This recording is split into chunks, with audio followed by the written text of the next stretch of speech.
안녕하십니까. 3월 8일 OBS 뉴스 오늘 전원책의 훈수부터 출발하겠습니다. 전원책 변호사님 나오셨습니다. 안녕하세요. 네, 안녕하세요. 네.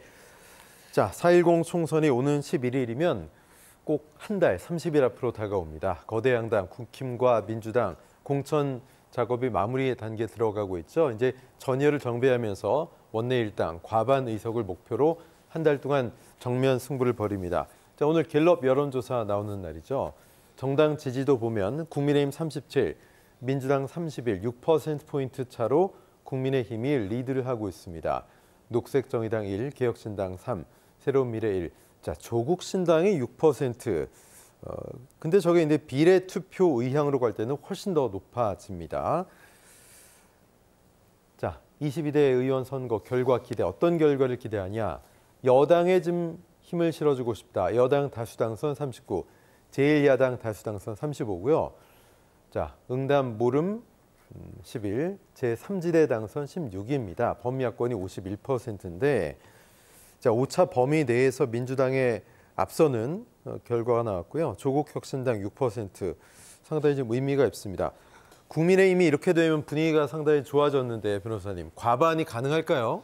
정확히 2월 달이 시작되면서 추세가 반전이 되기 시작했습니다. 네. 그래서 지금 국민의힘 그리고 또 윤석열 대통령에 대한 어떤 국정 긍정평가 네. 이건 계속 상승 추세를 유지를 하고 있는데 지난주하고 이번 주하고 거의 상승하다가 이제 한번 호흡을 이제 조금 뭐라고 합니까? 호흡을 고르는 그런 순간처럼 보여요. 뭐 주가가 올라가도 계속해서 폭등은 하지 않거든요. 올라가서 조정이 좀 있어야죠. 좀 조정을 하다 또 올라가고 하는데 그런 지금 약간의 조정기에 들어간 것 아니냐. 왜 그런 말씀을 드린가 하면 이게 추세가 한번 꺾이려면 반전의 계기가 있어야 됩니다.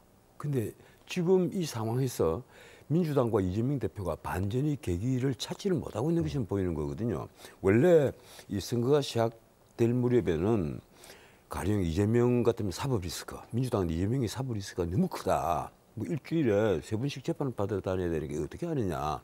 그래서 물러나란 말이 많았단 말이에요. 또 오늘도 갔다 왔어요. 재판장에 오늘도 대해서. 재판하러 갔죠. 오늘도 공직선거법 재판이 이제 속회가 돼서 갔는데 그리고 국민의힘은 그동안에 민생이 너무 어렵지 않느냐. 가령 갤럽 조사를 보면 부정평가의 최고 큰 원인이 늘 민생이었단 말이에요. 거기다가 잘 아시겠지만 작년 12월 말까지 김건희 여사 리스크, 이 김건희 리스크가 늘 그 뭔가 앞으로 나가려고 하면 발목을 잡는 그런 형국이 됐고 민주당은 그걸 또 적절하게 이용을 했단 말이에요.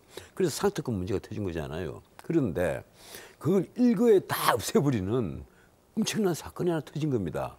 그걸 사람들은 그게 무슨 사건이냐 이러는데 공천 파동, 이 민주당을 이재명 당으로 만드는 이제 물론 비명계에서 하는 주장입니다만 이재명 당으로 하는 그 친명은 횡재를 했고 비명은 횡사를 했다. 이 비명 횡사라는 단어의 검색량이 인터넷의 검색량이 김건희 여사에 대한 검색량이라든가 혹은 뭐 대장동, 백연동 이런 검색량보다 압도를 해버리는 거예요.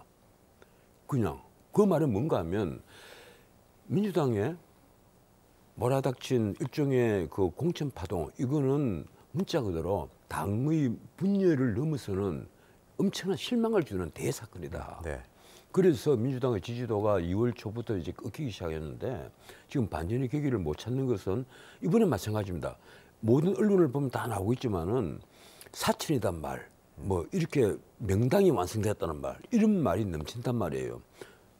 그래서 과연 이재명 대표가 어쩌려고 하느냐. 이재명 대표는 처음부터 세 가지를 기대를 한 것 같아요. 하나는 민주당을 이번 공천 과정에서 확실히 자신이 그 통할할 수 있는 그런 당으로 만들겠다. 또 하나는 언젠가 한번 얘기했지만 자신의 목표는 151석이다.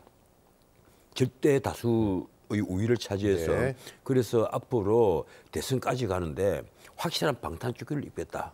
그리고 세 번째 뭐 이건 다 알겠지만 그건 아주 자신만만했을 겁니다. 이 개항을 해서 자신은 당선될 수 있다. 이 세 가지를 기대를 했는데 지금은 보면 한 가지 이재명 당을 만든 건 이제 성공을 한 겁니다. 수많은 이 사건을 일으키면서 이재명 당을 만들어서 명당이 완성됐다는 얘기인데 두 번째 151석을 차지할 수 있느냐 그건 아니라는 거예요.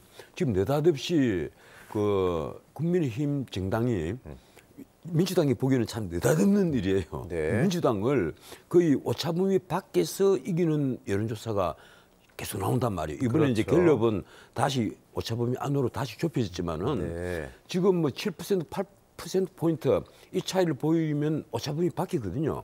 그런 여론조사 결과가 계속 나와요. 거기에다가 드디어 개항을 여론조사가 오늘 4%포인트입니까? 그 차이밖에 안 나잖아요. 그렇습니다. 그래서 이 정도 같으면 어떤 문제가 있는가 하면 오차범위 안도 아니지만 그래서 4%포인트라는 게 사실은 별 의미 없는 숫자이기도 하지만 이것도 추세가 무서운 예, 거잖아요. 이 추세가 무서운 거예요. 네, 네. 이게 골든 크로스가 멀지 않았다 하는 기대가 어. 꺾이지 않는다면 앞으로 다음 주 아니면 그 다음 주에는 문제가 그대로 골든 크로스가 일어난다. 역전이 네. 돼버려요. 그러면 이건 바뀌지 않습니다. 그래서 지금 아마 가장 초조한 사람은 이재명 당대표일 겁니다. 아마 오늘 또 형사법정에 나오면서 내가 왜 이렇게 됐는가, 내가 너무 욕심을 부린 것 아니냐 이런 생각을 아마 했을 겁니다. 저는 그렇게 생각해요.